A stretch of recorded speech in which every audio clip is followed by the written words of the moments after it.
Jake Morrison sat in the waiting room outside the Galactic Council chambers for the fourth time this month. The pale blue walls hummed with alien technology, and the air smelled like metal and ozone. He checked his watch. 3 hours. 3 hours he had been waiting for a meeting that was supposed to start at noon. A tall alien with purple skin and 4 arms walked past. It was Counselor Velther from the Centauri systems. The alien looked at Jake like he was a piece of furniture, then kept walking. Jake had seen that look many times before. It was the same look all the council members gave humans, like they were useful tools, nothing more. Jake had been Earth's ambassador to the Galactic Council for 15 years. 15 long years of asking for the same thing over and over. He wanted humanity to have a seat at the council table. He wanted humans to have a voice in the decisions that affected the entire galaxy. But every time he asked, the answer was the same. Maybe later? We need to think about it. Humans are still too young as a species. Too young. That was what they always said. Humans had been part of galactic society for 300 years, but the other species still saw them as children. They were happy to use human engineers to fix their machines. They were glad to have human doctors work in their hospitals. Human soldiers fought in their wars, and human scientists made their discoveries.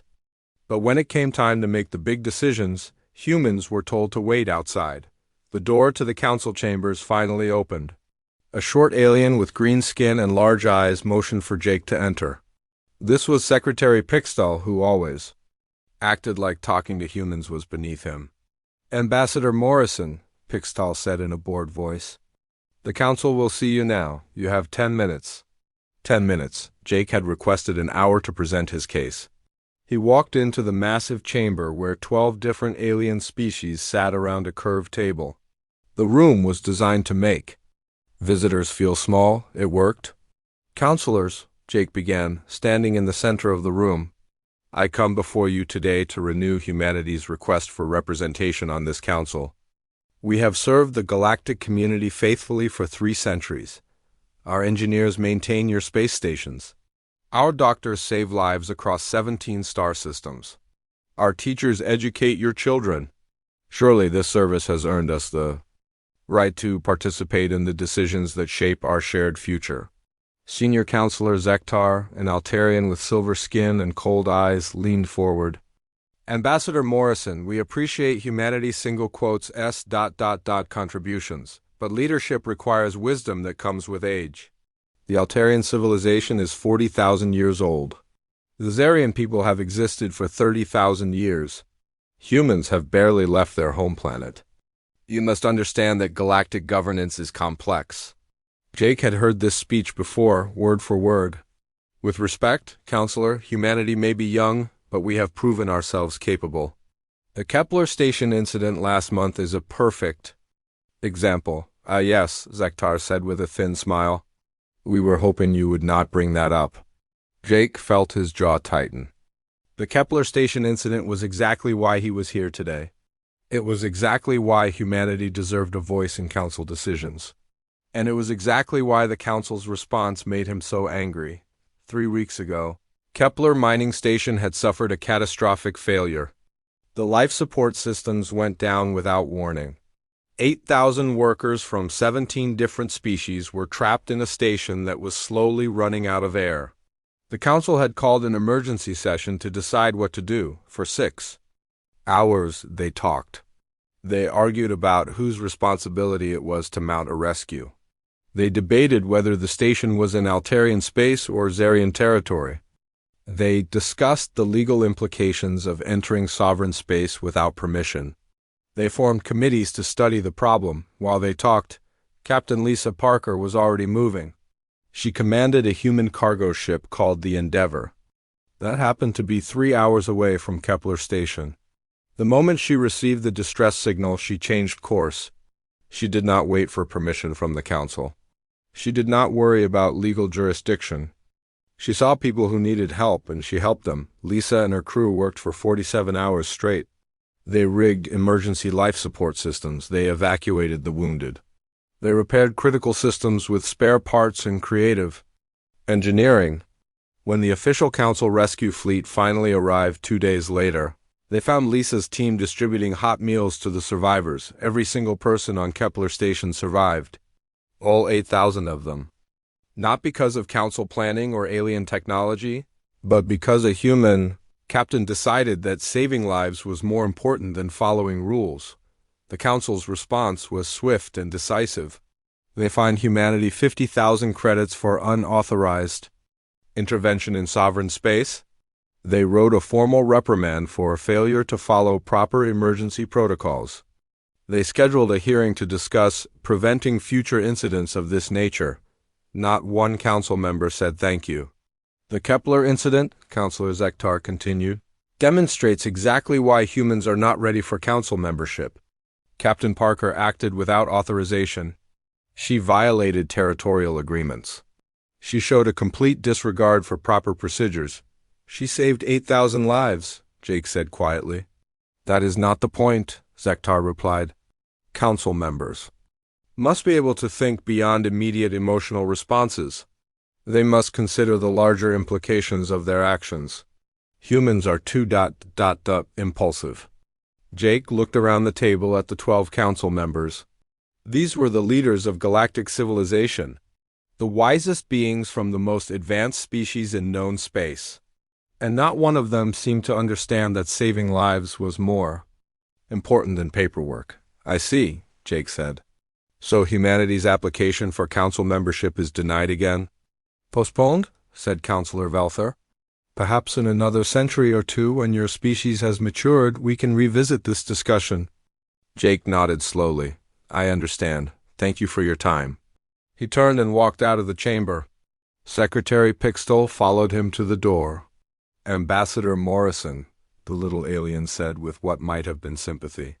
The council members are not unreasonable, but they move slowly. Change takes time in galactic politics. I know, Jake said. I understand perfectly. But Jake Morrison understood something the council did not. He understood that humanity had been patient for 300 years. They had followed the rules, respected the boundaries, and waited for permission to participate in their own future. They had been good little children, doing as they were told and hoping the adults would notice how well they behaved. That patience was running out. Jake walked back to his quarters in the diplomatic section of Council Station. The hallways were filled with beings from dozens of different worlds, all going about their important business. Most of them ignored him completely. A few nodded politely. None of them saw him as an equal. In his private office, Jake activated the secure communication system that connected him directly to Earth. The blue hologram of President Nancy Williams appeared above his desk within seconds. How did it go? She asked, though her expression suggested she already knew. The same as always, Jake replied. They appreciate our contributions. They value our service.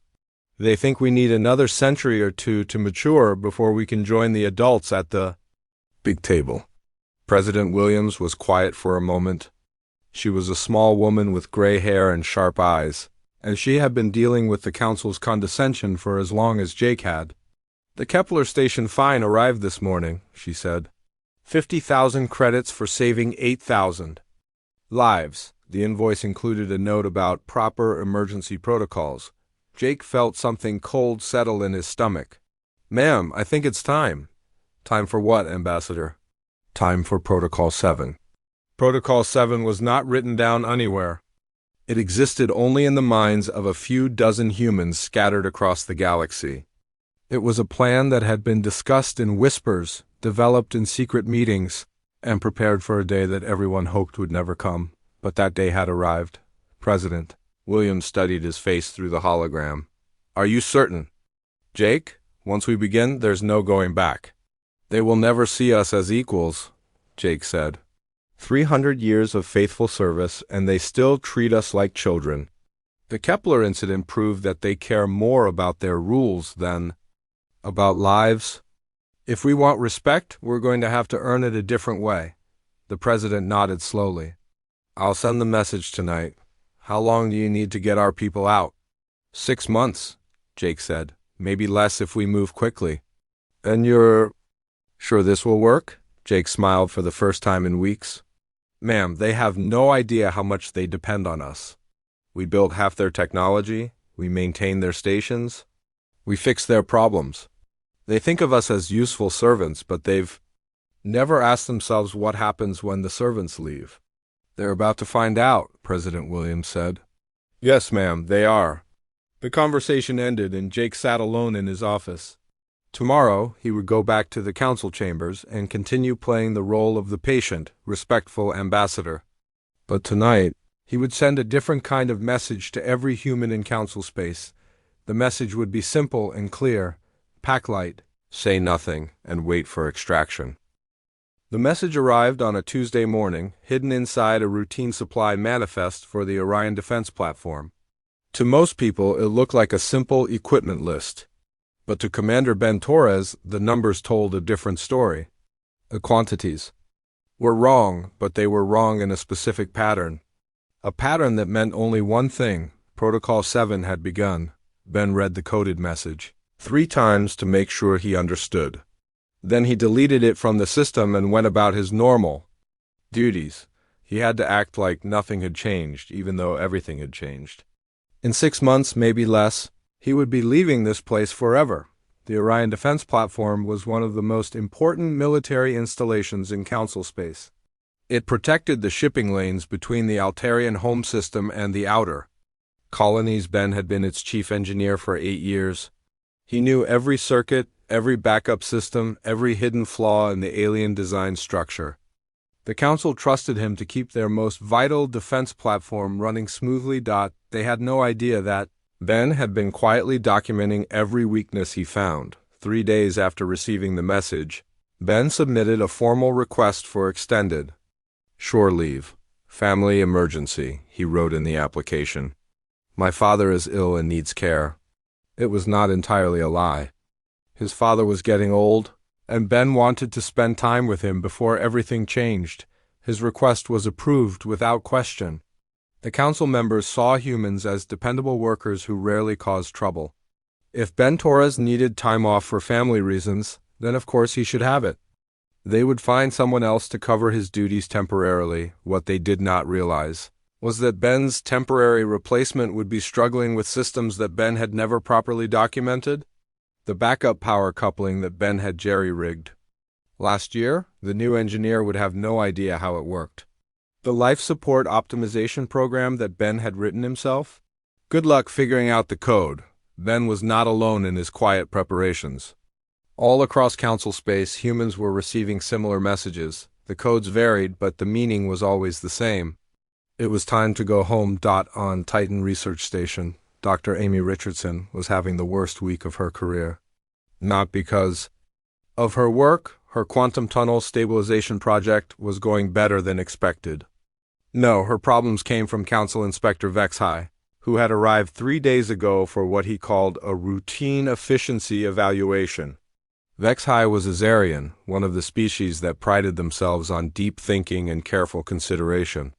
He had been studying Amy's research for hours each day, asking detailed questions about her methods and findings. But Amy could tell he did not really understand what she was doing. He was more interested in checking boxes on his evaluation form than learning about breakthrough physics. Dr. Richardson, Vexhai said on Thursday morning, I noticed that your equipment requisition forms are not properly categorized. You have listed quantum field generators under laboratory equipment when they should clearly be filed under specialized research tools. Amy looked up from her work. She had been awake for 18 hours straight, trying to solve a complex equation that could revolutionize faster-than-light travel. I'm sorry, Inspector, I'll fix the paperwork. Furthermore, Vexhai continued, your research notes lack proper formatting. Council regulations require that all scientific observations be recorded using the standard template. Your notes are informal. Amy bit back her first response. Her notes were informal because they were written by a human, for humans. They contained insights and connections that formal reports could never capture. But explaining that to Vexhai would be like teaching poetry to a computer. I understand, Amy said. I'll reformat everything according to council standards. Excellent, I knew you would see reason. This is why the Council values human workers so highly. You are so dot-dot-dable. That night Amy received her own coded message hidden in a supply delivery confirmation. She read it twice, then walked to her private computer terminal. Her 3 years of quantum research represented the most advanced work ever done in her field. The Council would benefit enormously from her discoveries. Too bad they would never see them. Amy spent the next hour copying all of her real research onto encrypted drives. The files were compressed and scrambled using codes that only human scientists would recognize. Then she uploaded everything to a secure frequency that would broadcast the data to receivers far beyond Council space. After that, she began systematically deleting her work from the station's databases. She left behind the formal reports that Vexi had requested, full of proper formatting and standard templates. But the actual breakthrough research, the innovations that could change the galaxy, vanished into encrypted storage. By morning, Amy's computers contained nothing but bureaucratic paperwork. Vexi would be so pleased with the improved formatting that he might never realize the substance had disappeared. Similar scenes were playing out on stations and ships throughout the galaxy. Chief Engineer Kate Walsh, who had designed the automated repair systems for the Jupiter shipyards, quietly modified her code to require weekly password updates. Without her personal authorization, the systems would gradually shut down over the following months. Dr. Sam Hughes, who had spent 5 years perfecting the Council's long-range communication array, made subtle changes to the calibration protocols. The changes were so small that no one would notice them immediately. But over time, the communication lag between distant systems would increase. Messages would arrive garbled. The network that connected the far reaches of Council space would slowly degrade. None of these humans were saboteurs. They were not trying to hurt anyone or cause disasters. They were simply taking back what they had built. For 3 centuries, human innovation had improved every aspect of Council technology. Human engineers had fixed problems that alien scientists could not solve. Human doctors had developed treatments that saved millions of lives. And for 3 centuries, the Council had taken credit for all of it. Admiral Chun Liu was perhaps the most important human in Council space, though the Council members would never have admitted it. He commanded the defense platform that protected the Council homeworld itself. The orbital fortress was home to 50,000 personnel from dozens of different species. Its shields could withstand direct hits from the largest warships. Its weapons could destroy entire fleets, but the platform had one critical weakness. It had been built using human engineering principles, upgraded with human innovations, and maintained by human technicians. The aliens who lived there understood how to operate the systems, but they did not understand how the systems worked. Chun received his message on a Friday evening, embedded in a routine personnel transfer order. He read it while sitting in his private quarters, looking out at the Council homeworld spinning slowly below. It was a beautiful planet with purple oceans and silver continents. He had protected it faithfully for 12 years. After this week, it would no longer be his responsibility. Chun walked to his desk and activated his personal computer. He began typing his resignation letter, keeping it simple and professional. Due to personal circumstances, I must request immediate transfer back to Earth. Family obligations require my presence. Standard bureaucratic language that would not raise suspicions. As he wrote, Chun thought about the conversation he had overheard last month in the platform's commissary. 2 Altarian officers had been discussing human personnel policies. They are useful, one had said, but we must be careful not to let them think they are indispensable. There are plenty of other species who can do their jobs. Shun smiled as he finished his resignation letter. The Altarians were about to discover just how wrong they were. The next morning, Chun submitted his resignation to Council Fleet Command. The response came back within hours. His request was approved, effective immediately. The Council thanked him for his years of faithful service and wished him well in his future endeavors. They did not ask for a detailed briefing about the platform's systems. They did not request documentation of his engineering modifications. They simply appointed Commander Velkath, an experienced Centauri officer, as his replacement. Velkath was competent and well-trained. He would probably do a fine job operating the platform under normal circumstances, but Chang had never told anyone about the shield generator modifications he had made 2 years ago, or the power coupling improvements that increased efficiency by 30%, or the backup systems that he had installed using surplus human equipment. Velkath would learn about those modifications the hard way, probably during the next emergency. As Chun packed his personal belongings, he received a visit from Dr. Janet Cole, the platform's chief medical officer. Janet was one of the few humans remaining on the station, and she looked worried. "Chun," she said quietly, "I'm getting reports that human personnel are leaving faster than usual. Resignations, transfers, family emergencies, what's going on?" "I wouldn't know," Chun replied carefully. "People have their own reasons for making career changes." Janet studied his face. She had known Ching for 8 years, and she could tell when he was not telling her everything. "This is coordinated, isn't it? Someone is pulling all the humans out of council space." Chun finished packing his bag and turned to face her. Captain Rick Mason stood on the bridge of the New Horizon, watching the last council checkpoint disappear behind them. The transport ship was filled with the final group of humans leaving council space. 300 souls who had spent their lives serving alien masters, now heading home to an uncertain future. Rick had filed his departure plan 3 days ago. Colonization survey mission beyond the rim, the paperwork said. It was not technically a lie. Humanity was indeed planning to establish new colonies. But those colonies would be far from council influence, in star systems that the aliens had deemed worthless. The council traffic controller had barely looked at his flight plan. "Safe travels, New Horizon," the bored voice had said. "Try not to get lost out there." If only they knew what Rick was really carrying in his cargo hold. Along with the human passengers, the New Horizon held detailed blueprints of every major council facility, complete technical specifications for alien technology, and most importantly, the master control codes that Dr. Sam Hughes had spent 5 years building into the council's communication network. Rick checked his chronometer. In exactly 37 minutes, those codes would be activated. The galaxy was about to learn what happened when you took human engineering for granted on the council homeworld. Senior Counselor Zektar was having lunch with his colleagues in the executive dining room. The conversation was light and pleasant, focusing on trade agreements and cultural exchange programs. None of them had noticed that human personnel across the galaxy had been leaving their posts for the past 6 months. Why would they notice? Humans were background noise in their carefully ordered society. Useful servants who fixed things when they broke and stayed out of the way otherwise. If some humans wanted to leave for personal reasons, that was their choice.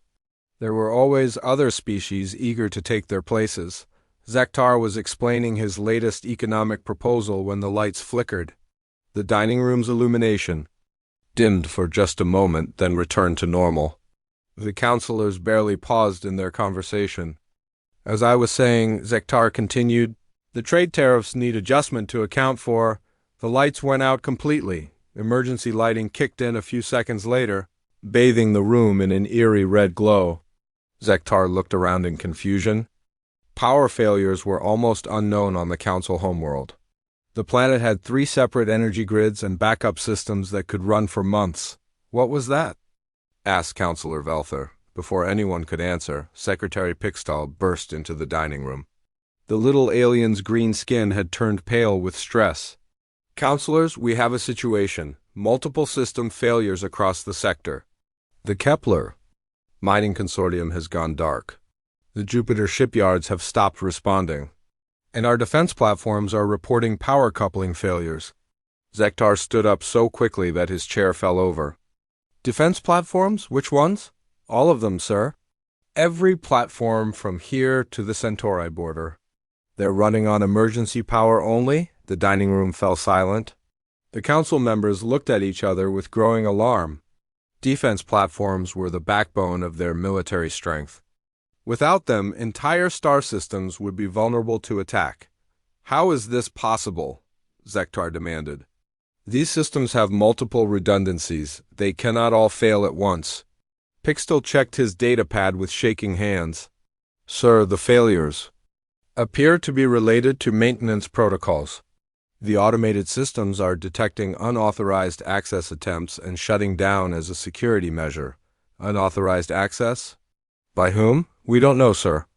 The security logs show that the shutdown commands came from within the systems themselves. It's like the computers decided to turn themselves off. On Titan Research Station, Dr. Vexhai was discovering that proper formatting could not solve every problem. The Quantum Research Lab had lost power 3 hours ago, and none of the backup systems were responding. The station's chief engineer, a Zarian named Kelther, had been working frantically to restore the main grid. Inspector, Kelther said, his forearms gesturing helplessly at the control panels. I cannot understand what is happening. The power couplers are functioning perfectly, but they refuse to connect to the main grid.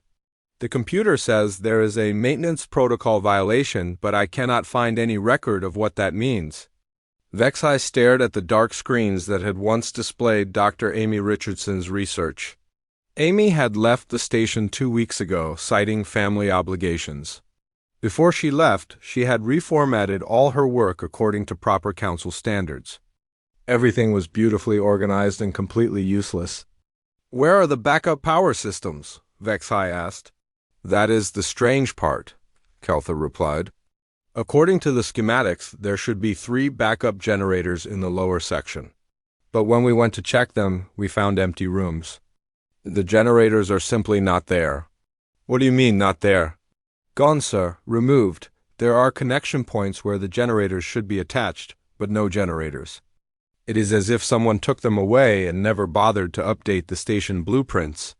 Vexhai felt a cold chill run through his body. He remembered Amy Richardson working late into the night, always tinkering with something in the lower sections. At the time, he had assumed she was conducting routine maintenance. Now he wondered what she had really been doing on the Orion Defense Platform. Commander Velkith was learning the difference between operating a system and understanding it. The platform's shields were fluctuating wildly, and nothing he tried seemed to fix the problem. The control interface showed green lights across the board, indicating that all systems were functioning normally. But the shields kept dropping to 30% power, then surging back to full strength. Sir, reported Lieutenant Mordith from the engineering station, I think I found the problem. There's a subroutine running in the shield generator that I don't recognize. It appears to be some kind of optimization program, but it's written in human computer language. Velkith hurried over to look at the screen. The code was indeed in human script, dense and incomprehensible to non-human eyes. Can you disable it? I'm afraid to try, sir. The program seems to be deeply integrated into the shield systems. If I remove it incorrectly, we might lose the shields entirely. Then find someone who can read human code. Mordith checked the personnel roster. Sir, there are no humans currently assigned to this platform. The last one, Commander Torres, transferred out 3 weeks ago. Velkith closed his eyes and tried to think. The platform was responsible for protecting the most important shipping lanes in Council space. If the shields failed completely, enemy raiders could attack merchant vessels with impunity.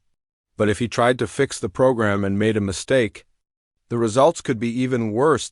He made the only decision he could: send a priority message to Fleet Command. Request immediate assistance from human technical specialists. The response came back an hour later. No human personnel available for assignment. All human engineers currently on extended leave or transferred to Earth operations. On Earth, President Nancy Williams sat in the secure bunker beneath the Capitol building, watching reports stream in from across the galaxy. The plan was working even better than they had hoped. Every major council facility was experiencing some kind of technical difficulty.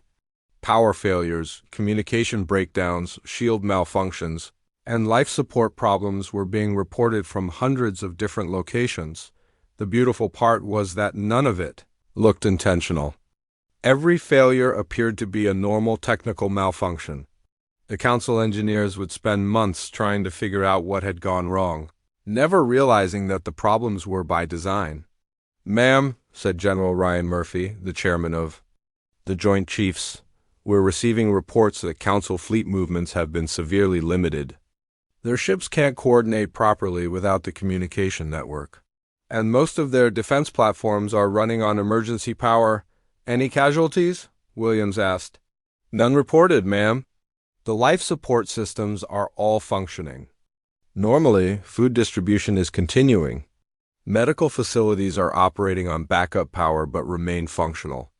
We made sure that nothing we did would actually hurt anyone." Williams nodded approvingly. The goal was not to cause suffering or death. It was to demonstrate how dependent the council had become on human expertise. They needed to understand that humans were not disposable servants, but essential partners. "What about our people? Are they all safe?" "Yes, ma'am. Captain Mason's ship cleared council space 6 hours ago. That was the last transport. All human personnel are now beyond council jurisdiction." Williams allowed herself a small smile. For 300 years, humans had served the galactic community faithfully. They had built the infrastructure that held council civilization together. They had solved problems that alien engineers could not understand. They had kept the galaxy running smoothly while being treated as second-class citizens. Now the council was discovering what their galaxy looked like without human ingenuity. The communication console in the bunker chimed softly. Williams looked at the display and saw an incoming transmission from council space. The message was marked Emergency Priority and addressed to the Earth government. "This is Senior Counselor Zektar of the Galactic Council," the transmission began. 3 months had passed since the Great Silence began, and the council chambers looked nothing like the grand meeting place it had once been. Emergency lanterns cast dancing shadows on the walls because the main lighting system still would not work properly. Half the environmental controls were stuck in maintenance mode, making the air stuffy and uncomfortable. The great holographic display that had once shown real-time data from across the galaxy now showed only static. Senior Counselor Zektar sat at the head of the curved table, looking older than his years. The silver skin that marked him as an elite Altarian had dulled to a sickly gray. His hands shook slightly as he read from a datapad that had to be recharged manually every few hours because the charging stations kept malfunctioning. "The economic damage assessment is complete," he announced to the assembled council members. The formal tone he had once used was gone, replaced by the voice of a leader who was quickly running out of options.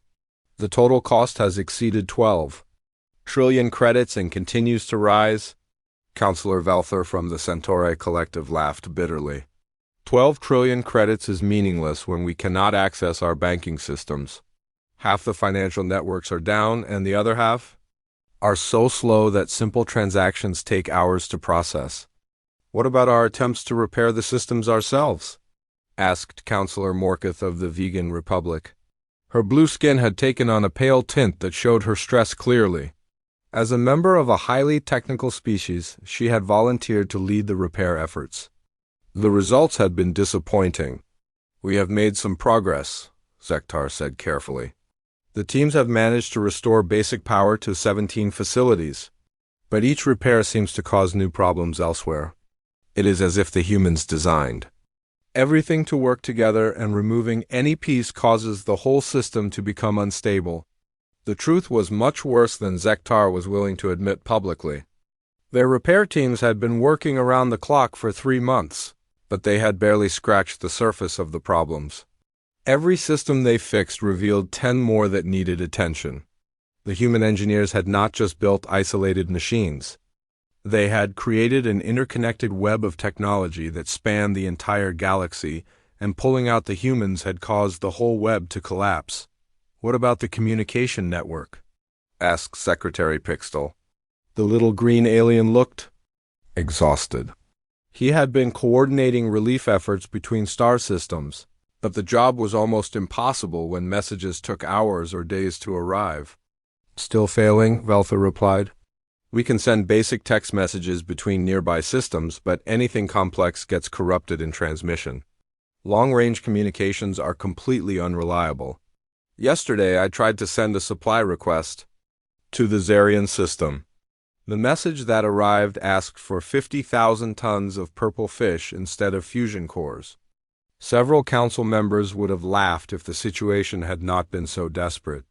The breakdown of communications was crippling their ability to govern effectively. Orders sent from the homeworld arrived garbled or not at all. Emergency. Requests for supplies were lost in the system. Even simple coordination between neighboring planets had become a nightmare. "Sir," interrupted a junior aide who had rushed into the chamber, "we have another report from the outer systems. The Kepler Mining Consortium has completely shut down. The automated extractors have been offline for 6 weeks, and manual operations can only maintain about 5% of normal production." Zektar closed his eyes and rubbed his temples. The Kepler mines provided raw materials for half the galaxy's manufacturing. Without those resources, entire industries were grinding to a halt. Ships could not be repaired because spare parts were not available. Space stations were rationing basic supplies because cargo deliveries had dropped to a trickle. "What about our military situation?" Zektar asked, though he dreaded the answer. General Kolveth, the Council's chief military advisor, stood to deliver. His report, the proud Altarian warrior, looked defeated. "Our defensive capabilities have been reduced by 68%. Most platforms are operating on emergency power only, which limits their shield strength and weapon systems. Several installations have gone completely dark because we cannot restart their main reactors. And our fleet? Ships are functional, but coordination is nearly impossible without proper communications. Last week, 2 of our destroyers almost fired on each other because they could not identify each other properly. We have grounded most patrols until we can solve the communication problems." The room fell silent as the council members absorbed this information. The galaxy's most powerful military force had been reduced to a collection of confused ships stumbling around in the dark. If any hostile force wanted to attack council space, they would never have a better opportunity. "There has to be something we can do," said Councillor Jextai of the Zarian systems. "Surely we can reverse engineer the human systems. We are not primitive beings. Our civilizations have existed for thousands of years." General Kolveth shook his head grimly. "We have tried, Counselor. Our best engineers have been studying human technology for months. But every time they think they understand how something works, they discover another layer of complexity. The humans did not just build machines. They built systems that learn and adapt and modify themselves. Our engineers describe it as trying to repair a living creature instead of a mechanical device." "What do you mean?" Jextai asked. "The defense platform above Titan is a good example," Kolveth explained.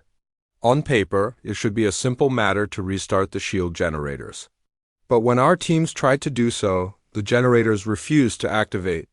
The computer said there was a safety violation, but it would not specify what kind of violation. Our engineers spent 3 weeks checking every safety protocol in the system. They found nothing wrong. So what happened? They brought in a team of Zarian philosophers to study the problem from a different angle. After days of meditation and analysis, one of them had an insight. The shield generators were not just checking safety protocols. They were checking for the presence of authorized personnel. Specifically, they were looking for human biometric signatures." The council members stared at Kolveth in disbelief. "You mean the machines will only work for humans?" Valthar asked. "Not exactly. But the humans program their systems to recognize human oversight. The machines expect human engineers to be present during startup procedures. Without that human presence, they assume something is wrong and refuse to operate." Zektar felt a cold knot forming in his stomach. "How many systems are affected by this problem?" "We estimate about 40% of all human-built technology requires some form of human authorization. The rest can be operated by other species, but only if you know the correct procedures. And those procedures were never written down in any manual we can find.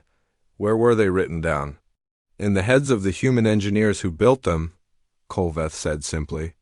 The humans had a saying, the best documentation is the engineer. Who built it? They relied on personal knowledge and experience instead of formal manuals. Counselor Morkith leaned forward in her chair. What about the humans who are still in council space?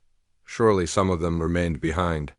Secretary Pixtel checked his datapad. We have contacted every human citizen in our territory. Most of them are civilians with no technical training. The few who do have engineering backgrounds claim they are not familiar with the specific systems we need to repair. Claim?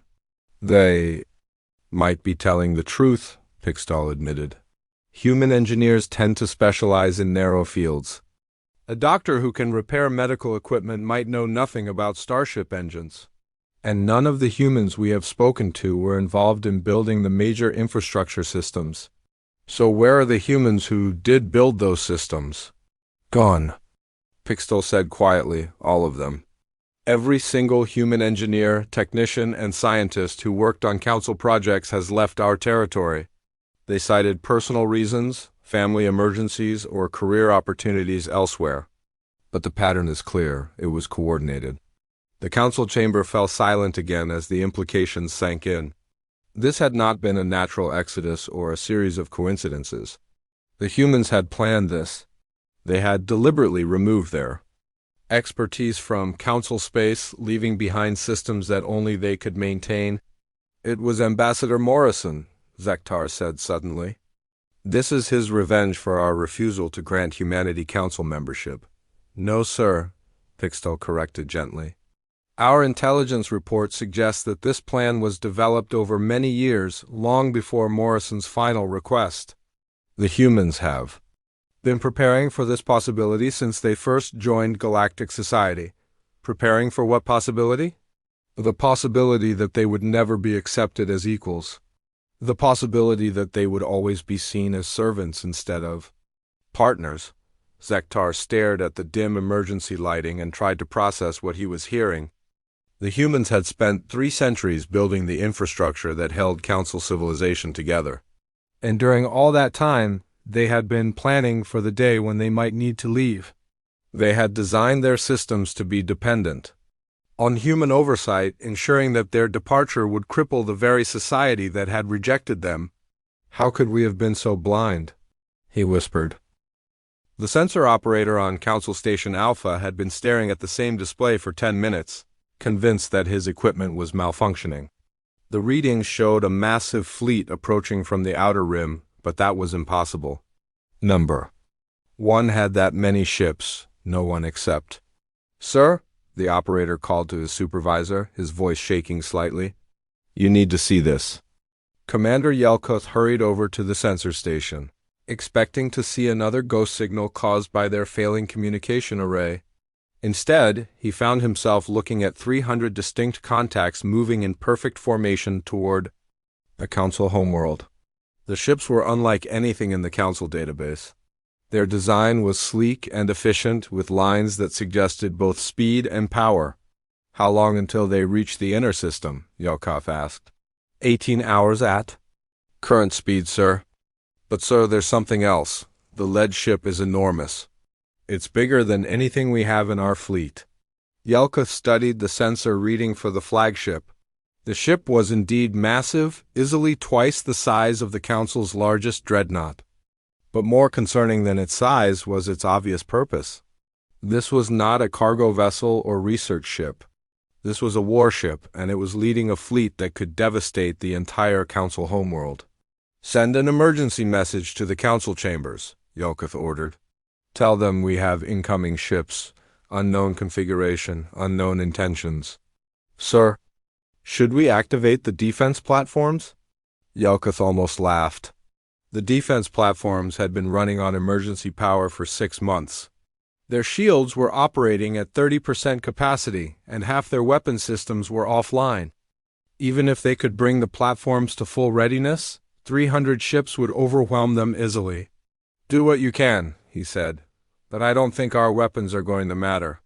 On the bridge of the UES Defiance, Admiral Jake Morrison stood before the main view screen, watching the Council homeworld grow larger as his fleet approached.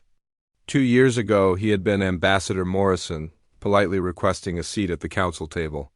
Now he commanded the most powerful fleet in known space, and the Council would have no choice but to listen to what he had to say.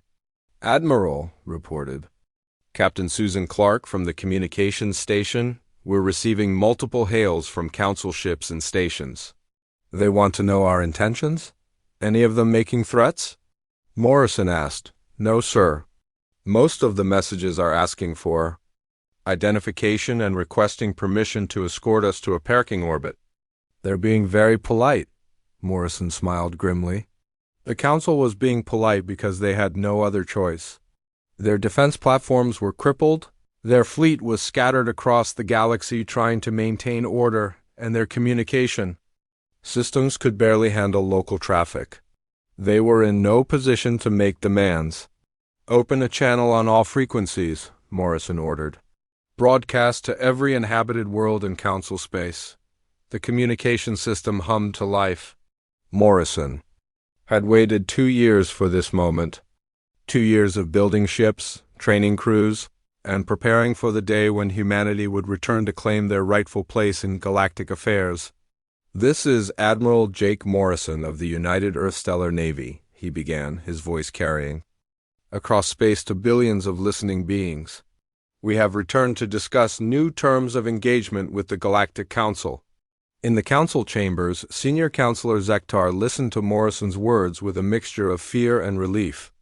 Fear because the human fleet represented power that the Council could not match. Relief because Morrison was talking about discussion instead of conquest. The Council chambers had been hastily repaired for this emergency session. The main lighting was working again, though it flickered occasionally. The environmental systems had been coaxed back to partial operation, making the air breathable if not comfortable. Half the Council members were participating by hologram because their transportation systems were still unreliable. "Counselors," Zektar said after Morrison's message ended, "we face a choice that will determine the future of our civilization. The humans have returned, and they have returned as our equals in power, if not our superiors." "Equals?" snorted Counselor Velthar. "They have 300 ships. That is not equality. That is dominance." "And whose fault is that?" asked Counselor Morkith quietly. "We had 3 centuries to accept them as partners. Instead, we treated them as servants. Now they have become something else entirely." Secretary Pixtall checked his datapad with trembling hands. "Sir, our intelligence report suggests that the human fleet is equipped with technology far beyond anything in our databases. Their ships appear to be using power sources we do not recognize, and their hull configurations suggest defensive capabilities that exceed our best estimates. How is that possible?" Zektar demanded. 2 years ago, human technology was roughly equivalent to our own. 2 years ago, human engineers were working within Council regulations, Pixtall explained. They were required to follow our safety protocols, our design standards, and our bureaucratic approval processes. Apparently, those restrictions were holding them back significantly. The truth was even more disturbing than Pixtall was willing to say out loud. The human ships represented a technological leap that should have taken decades to achieve. But humans had always been good at solving problems quickly when they were motivated. And being treated as second-class citizens for 3 centuries had provided a great deal of motivation. "Sir," interrupted a communications technician, "Admiral Morrison is requesting permission to address the Council directly." Zektar looked around the chamber at his fellow Council members. Some looked frightened, others angry, but all of them understood that they had no real choice in the matter. "Grant permission," Zektar said. "Activate the main display." The holographic projector flickered to life, showing the bridge of the human flagship. Admiral Morrison stood in the center of the image, wearing a crisp military uniform that emphasized his authority. Behind him, human officers moved efficiently at their stations, operating technology that looked both familiar and alien. Morrison looked older than when he had been an ambassador, but his eyes held a confidence that had never been there before. This was not a man asking for favors. This was a leader stating his terms. Counselors, Morrison began, I want to thank you for agreeing to this meeting. I know that our arrival has caused some concern, but I want to assure you that we come in peace. We have no desire for conquest or revenge. Then what do you want? Zektar asked, though he suspected he already knew the answer. Recognition, Morrison replied simply. For 3 centuries, humanity served the galactic community faithfully. We built your infrastructure, maintained your technology, and solved your problems. We asked for only one thing in return, a voice in the decisions that shaped our shared future. That request was repeatedly denied. The Council was prepared to consider, Zektar began. The Council was prepared to consider nothing, Morrison interrupted, his voice hardening. You told us to wait another century or 2. You said we needed to mature as a species. You treated us like children who should be grateful for the opportunity to serve their betters. Morrison paused, letting his words sink in. Well, we have matured, Counselor Zektar. We have spent 2 years learning what we can accomplish when we are free to pursue our own goals without Council oversight. The results speak for themselves. He gestured to the impressive bridge around him. This fleet represents the combined efforts of every human engineer, scientist, and worker who spent decades making your civilization function. We took our knowledge, our innovation, and our determination, and we focused it on a single goal, ensuring that humanity would never again be in a position where we had to beg for basic respect. Counselor Velther leaned forward in his chair. Are you threatening us, Admiral? Morrison smiled, but there was no warmth in it. I am stating facts, Counselor. You have seen what happens when human expertise is removed from your civilization. Systems fail, infrastructure crumbles, and even basic services become unreliable. Now imagine what we can accomplish when that same expertise is focused on advancement instead of maintenance. What are your terms? Zektar asked quietly. Simple, Morrison replied. Humanity wants full membership on the Galactic Council, with all the rights and responsibilities that entails. We want our contributions to galactic civilization to be acknowledged and valued. And we want assurance that no species will ever again be denied representation based on the arbitrary judgment of their supposed betters. And if we refuse? Morrison's expression did not change, but something cold flickered in his eyes. Then, you will continue to deal with your technical problems on your own. We will establish our own territory beyond Council space and govern ourselves as we see fit. You will be welcome to visit our systems as guests, following our rules and our customs. The implications were clear. Humanity was offering the Council a choice. Accept them as equals or watch them leave forever to build their own galactic civilization. A civilization that would be technologically superior and completely independent of Council authority. We need time to consider your proposal, Zektar said. Of course, Morrison agreed. But while you deliberate, I should mention that several non-Council species have already expressed interest in joining a human-led alliance.